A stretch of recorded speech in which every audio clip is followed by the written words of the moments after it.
Assalamualaikum warahmatullahi wabarakatuh. Banyak sekali pertanyaan jamaah, Ustadz kasih kami channel untuk kajian anak-anak muda.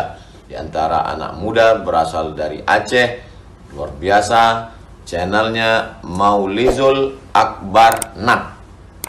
Tonton, subscribe, like, share, komen. Assalamualaikum warahmatullahi wabarakatuh.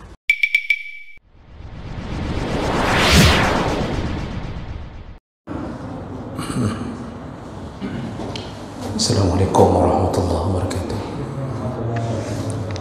Alhamdulillah rabbil alamin.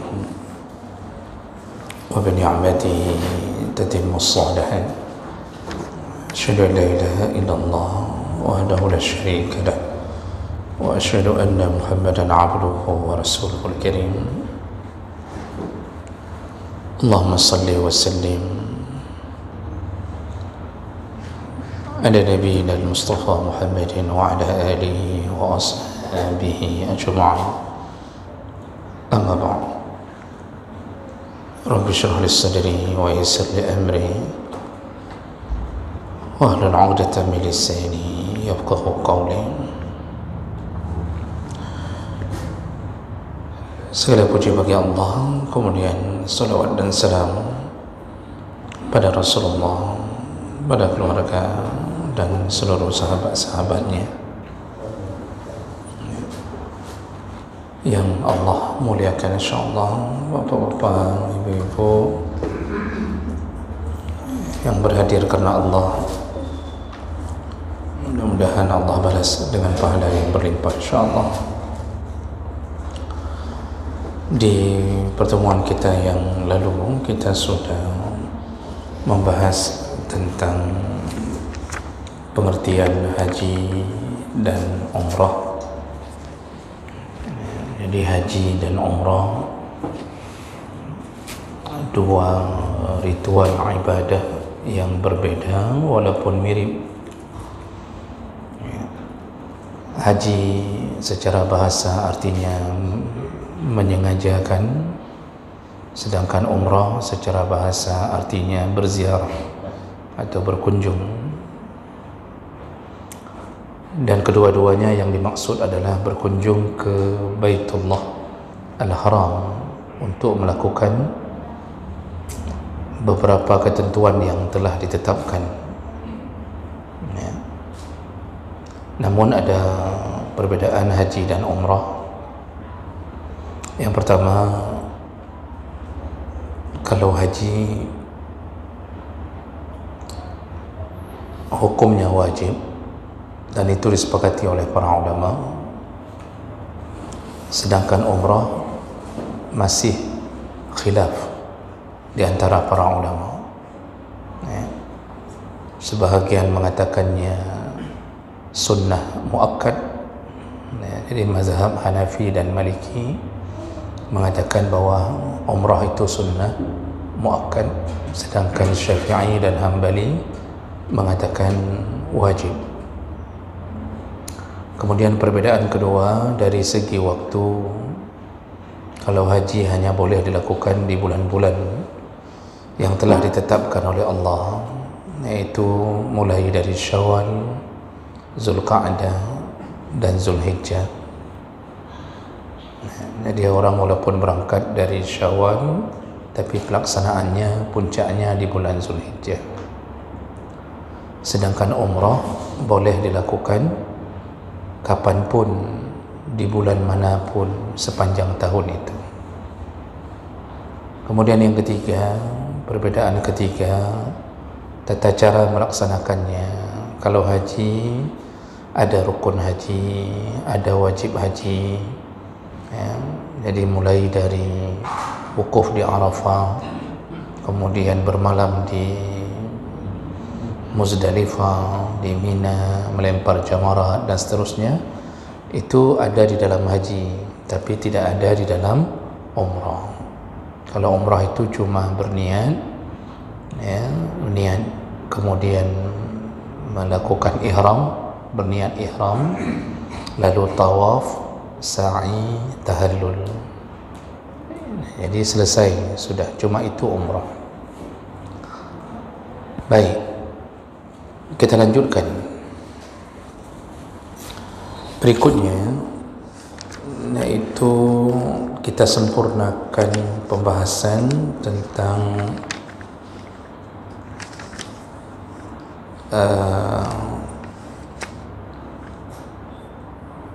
hukum haji dan umrah tadi. Tadi sudah kita sebutkan, haji itu hukumnya wajib, namun ada catatan-catatan. Wajibnya itu hanya seumur hidup sekali, ya. Haji itu wajibnya seumur hidup sekali, dan itu berdasarkan hadis Nabi SAW dari Abi Hurairah radhiyallahu anhu qala khatabana Rasulullah SAW. Rasulullah berkata kepada kami atau berkhutbah di hadapan kami, ya ayuhan nas, wahai para manusia atau wahai para sahabat, kata Rasulullah, qad furida alaikumul hajju fahajju, telah diwajibkan kepada kalian untuk berhaji, maka berhajilah. Faqala rajulun, nah kemudian ada seseorang bertanya kepada Nabi, afi kulli amin ya Rasulullah, apakah haji itu setiap tahun ya Rasulullah? Fasakata, lalu kemudian Nabi diam, ya. Jadi ketika ditanya apakah setiap tahun ya Rasulullah, Nabi diam.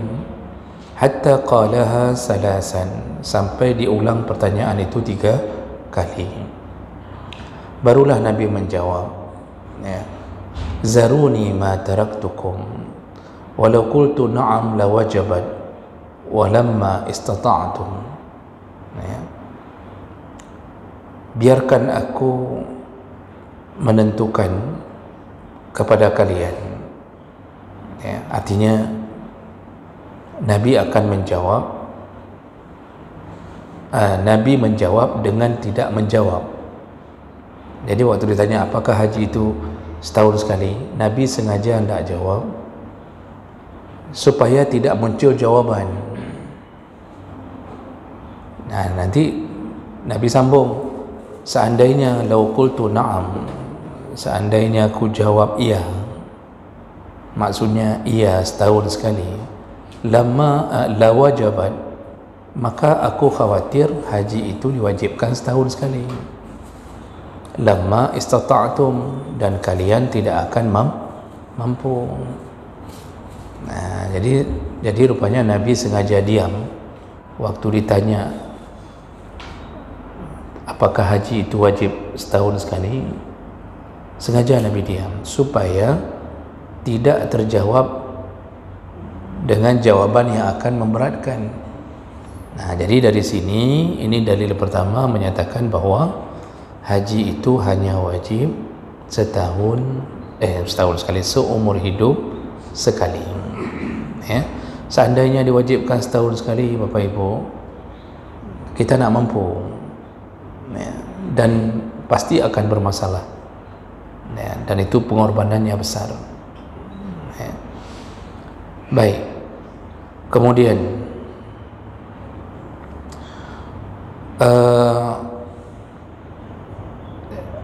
haji yang pertama itu yang menjadi kewajiban haji. Sedangkan kalau dia melakukannya lebih dari sekali, maka menjadi haji sunnah. Jadi tidak lagi menjadi haji yang wajib, tapi menjadi haji yang statusnya sunnah. Baru wajib haji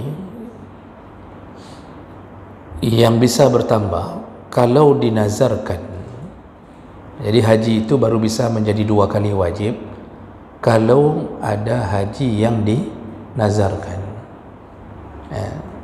Jadi seperti seseorang mengatakan, kalau aku mendapatkan ini maka aku bernazar aku akan berhaji. Itu haji yang dia nazarkan itu kalau dia dapatkan seperti yang dia inginkan, maka itu haji wajib. Nah, itu baru ada 2 kali wajib. Berarti wajib yang pertama karena syariat, wajib yang kedua karena dinazarkan. Jadi boleh tidak kita mengulang-ulang haji? Boleh, tapi Yang wajib itu yang pertama, yang kedua itu hanya mendapatkan pahala sunnah berhaji, ya. Baik, berikutnya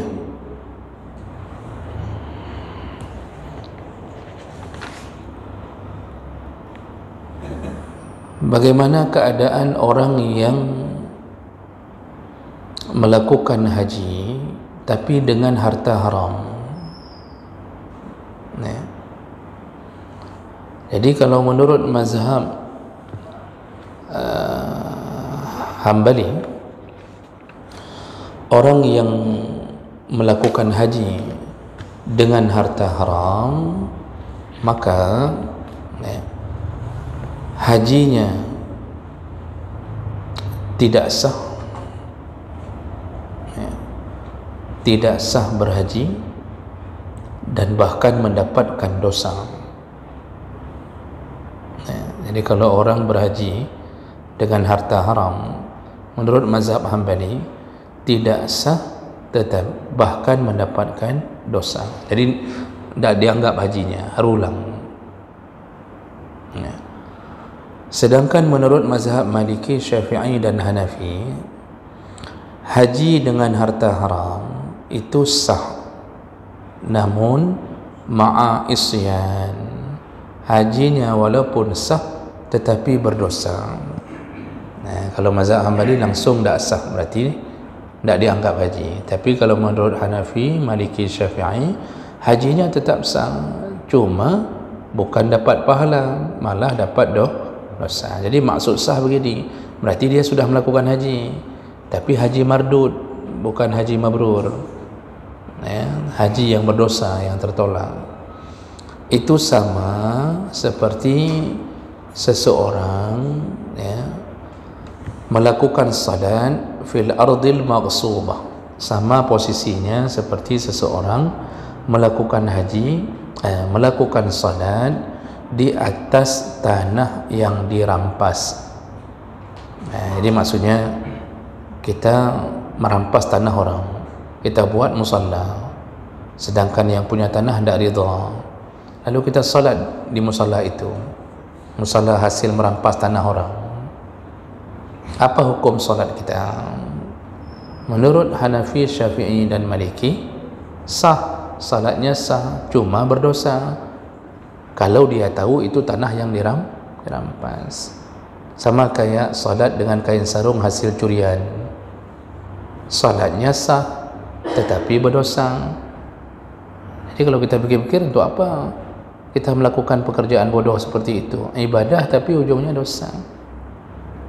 Sama kayak kita sedekah dengan harta haram. Apa hukum sedekah dengan harta haram? Sedekahnya sah, artinya sudah bersedekah, tetapi tidak dapat pahala, yang dapat dosa. Kalau kita pikir-pikir kan habis bangai itu, ya, sedekah tapi merempak dosa. Itu akibat melakukan ibadah dengan cara proses yang haram. Nah, jadi sebenarnya semua mujtahid ini mengatakan bahwa haji yang dilakukan dengan harta haram tetap dosa. Cuma tadi bedanya, kalau Hambali mengatakan tidak sah, kalau yang lain mengatakan sah tapi berdosa. Nah, apa contohnya, Pak? Ya, contohnya misal seorang yang melakukan pekerjaan haram, apakah mengedarkan sabu, menjadi penghibur, menjadi artis, dapat uang dengan buka aurat, lalu kemudian dia berhaji dengan uang yang dia dapatkan dari hasil pekerjaan yang haram tadi. Ini ya menurut jumhur ulama hajinya sah, maksudnya dia sudah dianggap haji, tetapi malah yang dia dapat dosa dan tidak ada jaminan surga, karena haji mabrur yang dapat jaminan surga. Atau dia berhaji dengan uang hasil bunga deposito, misalnya dia punya deposito, bukan deposito syariah, bukan dengan sistem bagi hasil. Kalau deposito di konvensional, simpan uang dalam jangka sekian tahun tidak boleh ambil, lalu berbunga, jadi kita ngambil bunganya saja tanpa hilang uang pokoknya tidak hilang, tapi kita ambil bunga. Itu bunga itu kita jadikan sebagai modal berhaji. Itu model haji dengan harta haram. Atau hati-hati Bapak Ibu, ada juga kita kadang-kadang melakukan kezaliman terhadap orang lain dengan melakukan sogok terhadap haji. Apa contohnya? Contoh, kalau ada kuota haji yang seharusnya milik orang-orang yang sudah mendaftar lebih dahulu, kan nunggu antrian nih. Kalau ada yang meninggal, lalu kemudian seharusnya diganti oleh orang yang antrian berikutnya dalam haji reguler, ya. Tapi karena kita punya orang dalam misal, lalu orang dalam itu mengatakan, "Ini Bapak, kalau Bapak bayar 300 juta, maka kami gantikan nama Bapak." Padahal kita tidak daftar sebelumnya. Lalu kita menyogok 300 juta untuk bisa mendapatkan kursi yang seharusnya itu milik orang yang antrian berikutnya. Nah, jadi apa yang terjadi? Ini masuk di dalam kategori sogok menyogok. Karena ciri-ciri sogok yang dosa itu ihqaqul batil wa ibtalul haqqi. Ya, sogok itu membenarkan yang batil dan membatalkan yang benar. Seharusnya itu hak orang. Cuma tak urus dia katanya. Kita urus supaya kita dapat hak itu. Bayarannya lebih tinggi. Orang yang terima sogok mau karena besarnya bayaran. Naiklah haji kita dengan menzalimi orang lain dengan jalan sogok. Nah, itu termasuk haji yang sia-sia. Ya, kupu tak alit haji model laginya.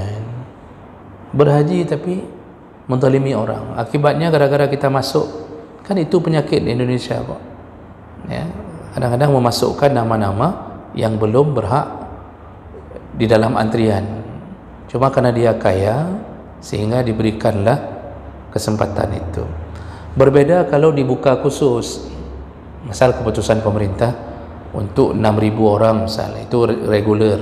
Sedangkan untuk 300 orang itu haji plus atau haji furada. Itu jalur khusus, itu tidak mengganggu hak ini, itu tak apa-apa.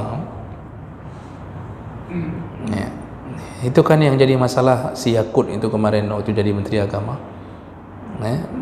Dia hancurkan kuota orang reguler, membesarkan kuota orang haji plus. Peng dia tak ada mang haji plus. 200 juta, 300 juta. Nah, itu hati-hati. Jadi jangan merasa sudah berhaji kalau di dalamnya ada sogok menyogok yang menzalimi orang lain. Baik. Berikutnya, hukum umrah. Ya. Jadi kalau haji tadi wajib setahun sekali dan jangan lakukan dengan harta haram. Lalu kalau hukum umrah, umrah itu ada dua pandangan. Menurut Hanafi dan Maliki, umrah itu sunnah muakkad. Menurut Hanafi Maliki, hukum umrah itu sunnah muakkad. Sedangkan menurut Syafi'i dan Hambali, umrah itu wajib, bukan sunnah. Berdasarkan ayat Allah, wa atimmul hajjah wal umrata lillah. Sempurnakanlah atau lakukanlah haji dan umrah karena Allah. Al-Baqarah 196. Jadi karena haji dan umrah disebutkan bersamaan dalam ayat ini, maka mazhab Syafi'i dan Hambali mengatakan sebagaimana haji itu wajib, maka umrah pun wajib. Dan dibantu dengan hadis dari Aisyah radhiyallahu anha. Aisyah berkata, "Ya Rasulullah, hal 'alan nisa jihadun?" Ya Rasulullah, apakah perempuan itu wajib berjihad? Maksudnya perempuan itu wajib nak ikut perang untuk fisabilillah. Apa jawaban Nabi? Na'am, wajib. Jihadun la qitala fi. Yang wajib bagi perempuan adalah jihad yang bukan model perang. Jadi bukan bentuknya bertempur di lapangan. Apa juga yaitu al-hajju wal umrah. Jihad bagi perempuan adalah haji dan umrah. Nah, dengan begitu hadis ini memperkuat sebagaimana jihad wajib bagi laki-laki, maka bagi perempuan kewajibannya dialihkan menjadi haji dan umrah. Nah, dengan begitu berarti sebagaimana haji wajib, umrah pun wajib. Karena Nabi menyebutkan jihad bagi perempuan yang wajib itu haji umrah. Makanya mazhab Syafi'i dan Hambali mengatakan bahawa haji dan umrah itu wajib, bukan sunnah muakkad. Nah, umrah yang mana yang wajib? Umrah pertama. Nah, di saat kita sudah tahu hukum itu, bagi kita yang sudah mendaftar haji, tapi masa tunggu bisa mencapai 25 tahun, 20 tahun. Kan tadi kita sudah daftar haji, berarti sudah daftar haji yang wajib. Bolehkah kita melakukan umrah? Sedangkan yang dimaksud dengan umrah yang wajib, umrah pertama. Jadi maksudnya umrah yang wajib itu yang bersambungan dengan haji. Karena otomatis ketika kita melakukan haji, di dalamnya ada umrah. Nah, itu umrah wajib itu yang bersambungan dengan haji. Dan itu yang kewajiban utamanya. Ya, nanti cara pelaksanaannya beda-beda. Kalau melakukan umrah duluan baru haji, berarti nanti jadinya haji tamattu'. Kalau melakukan haji duluan baru umrah, berarti nanti jatuhnya ke status haji ifrad. Kalau bersamaan antara haji dan umrah bersamaan, ada ritual yang bersamaan, itu nanti disebut dengan haji qiran. Nah, kita sudah daftar haji, kita nunggu kan umrah kita yang wajib yang di sana itu, yang bersamaan dengan haji. Pertanyaannya, kalau kita punya rezeki lalu kita lakukan umrah sambil menunggu jatah haji yang di sana, nah ini umrah yang kita lakukan ini berarti itulah umrah pertama yang wajib bagi kita. Berarti nanti yang bersamaan dengan haji itu menjadi umrah kedua kita. Nah, kita lanjutkan pertanyaannya, perlukah kita ada rezeki nih, haji sudah daftar, kita ada rezeki, wajibkah kita mendaftarkan diri untuk berumrah karena kita belum pernah umrah? Apakah wajib kita mendaftarkan diri untuk berumrah? Karena tadi hukum umrah itu kan wajib, tapi nunggunya 20 tahun yang akan datang. Katanya apa yang lain tu? Pernah perle kita daftarkan umrah segera untuk mendapatkan umrah wajib. Nah, sebenarnya dengan mendaftarkan haji kita sudah berusaha mendaftarkan umrah. Jadi jawabannya sebenarnya tidak perlu kita memaksakan diri untuk berumrah sambil menunggu jatah haji kita, karena di sana kita juga mendaftarkan umrah wajib. Cuma kalau kita mau melakukannya karena ada kelebihan harta, dibolehkan, cuma tidak perlu ngejar. Jadi jangan merasa bahwa ini kan kita belum umrah, wajib umrah, kita wajib daftar lagi untuk umrah. Tidak wajib, karena kita sudah daftar di waktu haji itu. Cuma kalau mau melakukannya juga dibolehkan untuk melakukan umrah yang pertama. Nah, umrah pertama itulah disebut dengan umrah wajib. Nah, baik, itu status kalau hukum umrah. Pada dasarnya kan boleh itu karena Nabi pun sudah kita jelaskan minggu yang lalu, Nabi pun sempat melakukan 4 kali umrah, 3 kali sebelum haji, 1 kali bersamaan dengan haji. Berarti Nabi dalam kehidupan sejarah beliau umrah sudah duluan dilakukan. Begitu. Jadi boleh-boleh saja sambil menunggu datangnya kesempatan untuk berhaji. Berikutnya, apakah haji itu wajib segera daftar atau boleh ditunda? Apakah haji wajib segera daftar? Jadi begitu ada uang langsung wajib berdaftar atau boleh ditunda. Ya. Jawaban para ulama, menurut mazhab Hanafi dan Maliki, ya, menurut mazhab Hanafi dan Maliki dan Hambali, yajibu al-hajju ala al-fawr ba'da tawafur al-istita'ah wa baqiyat syurut al-atiyah.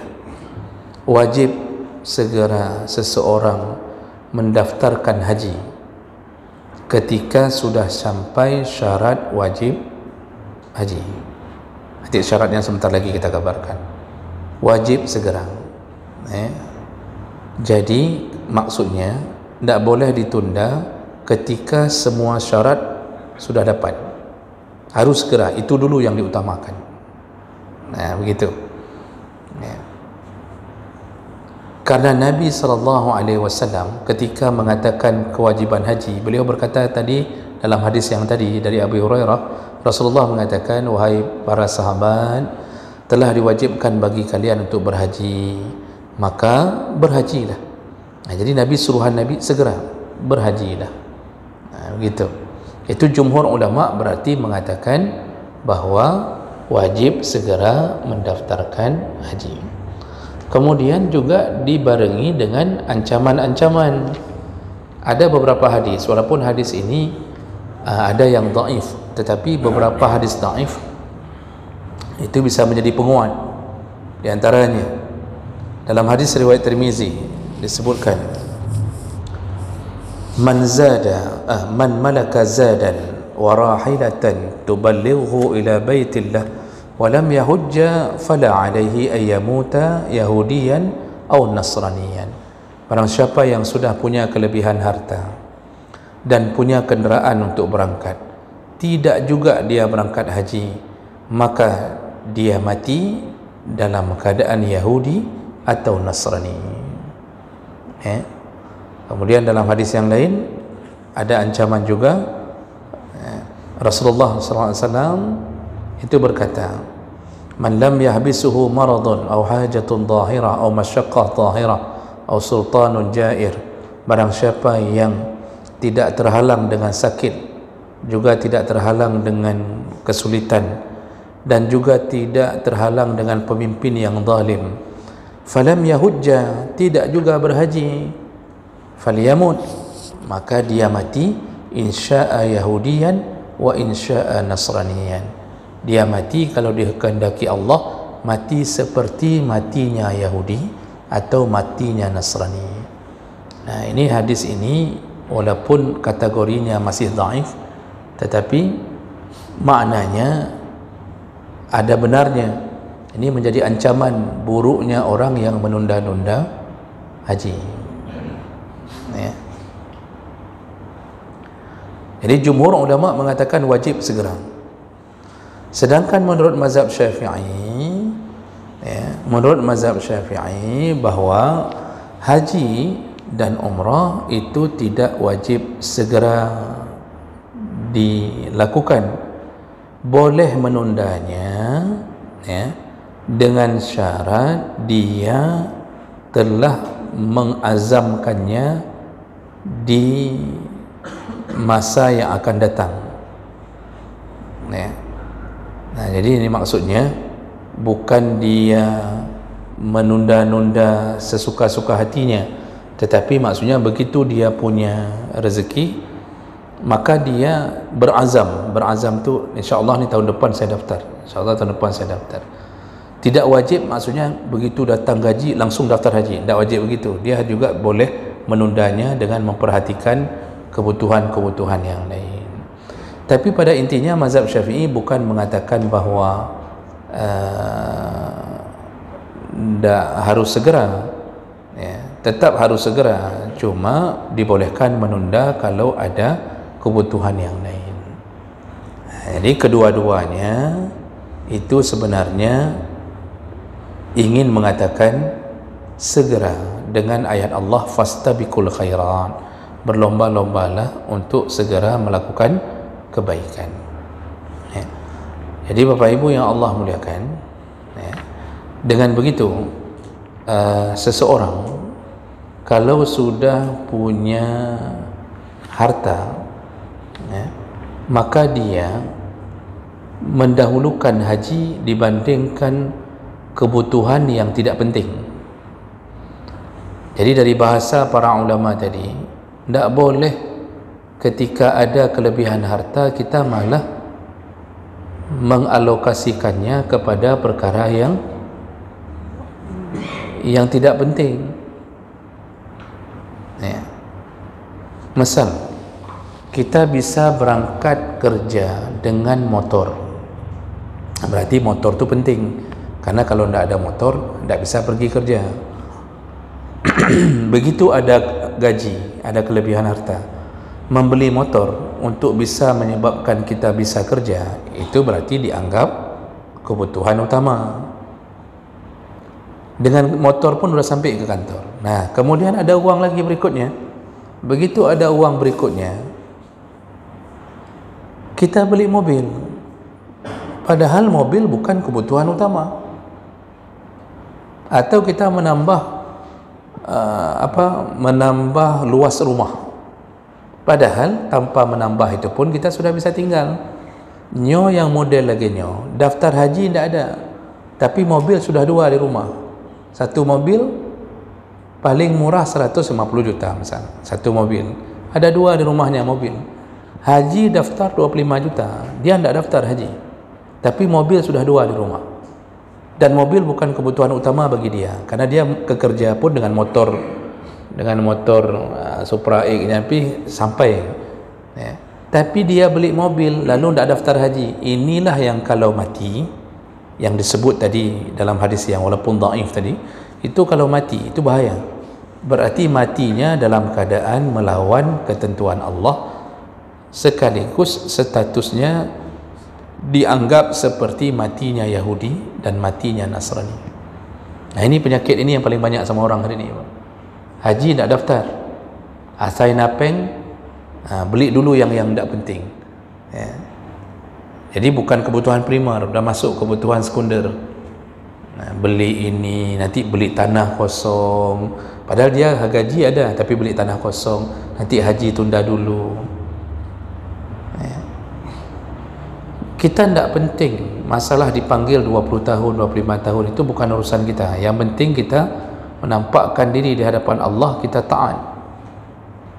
Nah, ini jadi makanya jawaban para ulama mengatakan bahawa berdasarkan ayat suruhan segera haji dan umrah, itu dahulukan dulu untuk mendaftarkan haji. Jangan sampai kebutuhan yang tidak penting itu yang kita dahulukan, ya. Okey, baik, sedikit lagi. Kemudian permasalahan berikutnya, ya, tentang syarat wajib haji. Jadi syarat wajib haji itu, ya,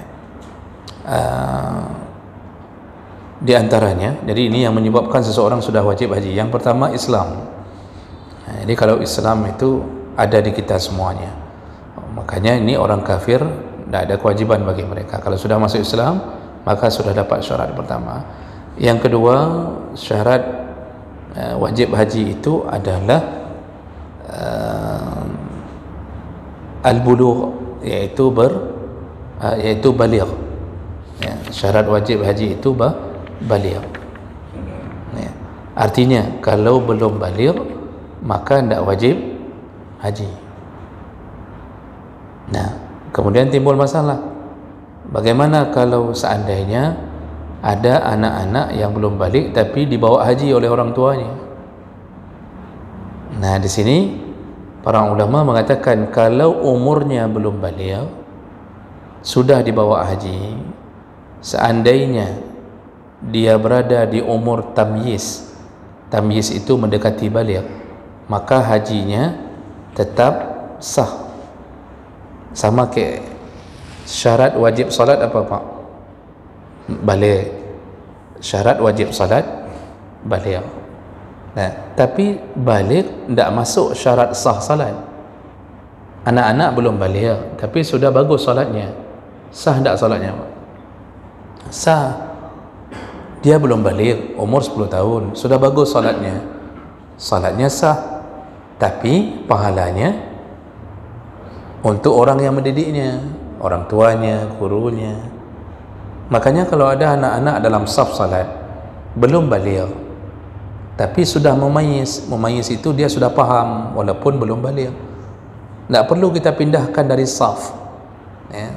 Tak perlu kita pindahkan dari saf, karena pada dasarnya dia sudah sah salatnya, ya. Jadi balik itu syarat wajib salat, bukan syarat sah salat. Nah, begitu juga haji. Haji itu syarat wajibnya balik, tapi bukan syarat sah haji. Oleh karena itu, kalau ada anak yang umurnya mumayyiz, umur kamu faham, sudah tahu dia, sudah paham, dan dia dihajikan atau dibawa haji oleh orang tuanya, di sini hajinya tetap sah walaupun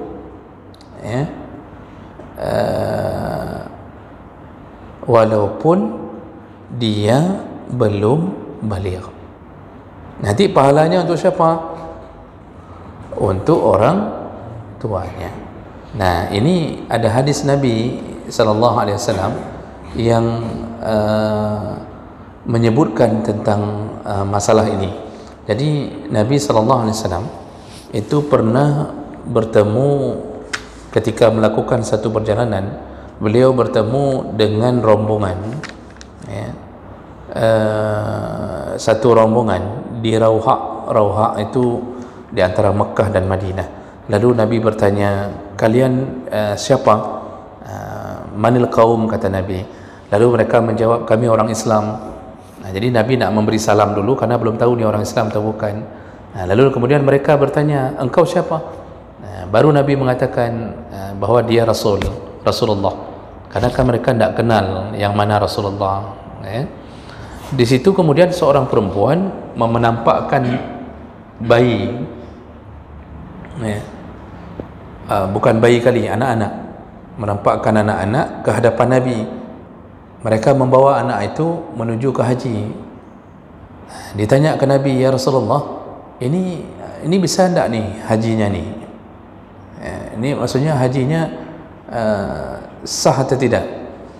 Apa jawab Nabi? Naam, kata Nabi, bisa dia melakukan haji, walaka ajrun, tetapi pahalanya untukmu. Kalau dia sudah balik, wajib ulang tak? Wajib, karena pada dasarnya dia belum mencapai umur balik. Pada dasarnya dia belum wajib haji, tapi cuma sudah sah, dapat pahala, cuma untuk orang yang mengajarkannya. Begitu pandangan para ulama tentang balik. Kemudian yang ketiga, berakal. Jadi wajib haji itu bagi orang yang berakal. Oleh karena itu orang gila itu tidak wajib haji. Kemudian yang keempat, merdeka. Maksudnya seorang budak tidak wajib berhaji kalau dia belum merdeka, karena dia dianggap barang milik tuannya. Cuma hari ini kan kita tidak bicara lagi tentang masalah perbudakan. Nah, yang kelima, wajib haji itu ketika amnut tariq, yaitu ketika aman di jalan. Nah, jadi tidak terjadi perang, kemudian yakin tidak dirampok, tidak ada gangguan apa-apa. Nah, itu berarti dianggap sudah wajib haji bagi yang merasa aman di jalan. Syarat terakhir yaitu al-istita'ah, mampu. Ini mampu ini Bapak Ibu, Allah yang katakan. Makanya Allah menyebutkan, ya, dalam surah Ali Imran 97, walillahi 'alan nasi hajjul baiti man istata'a ilaihi sabila. Kepada setiap orang wajib berhaji bagi yang mampu. Nah, mampu ini apa? Rasulullah ditanya dalam hadis Ibnu Umar radhiyallahu anhu, jaa rajulun ila Nabi sallallahu alaihi wasallam faqala, ya Rasulullah, ma yujabul hajj? Ya Rasulullah, apa yang mewajibkan seseorang berhaji? Rasulullah mengatakan az-zad war-rahilah, yaitu apabila dia punya kelebihan harta dan dia punya kenderaan. Dengan begitu para ulama mengatakan yang disebut dengan mampu adalah punya harta untuk berangkat sekaligus punya harta kepada orang yang ditinggalkan dan ada kenderaan untuk berjalan.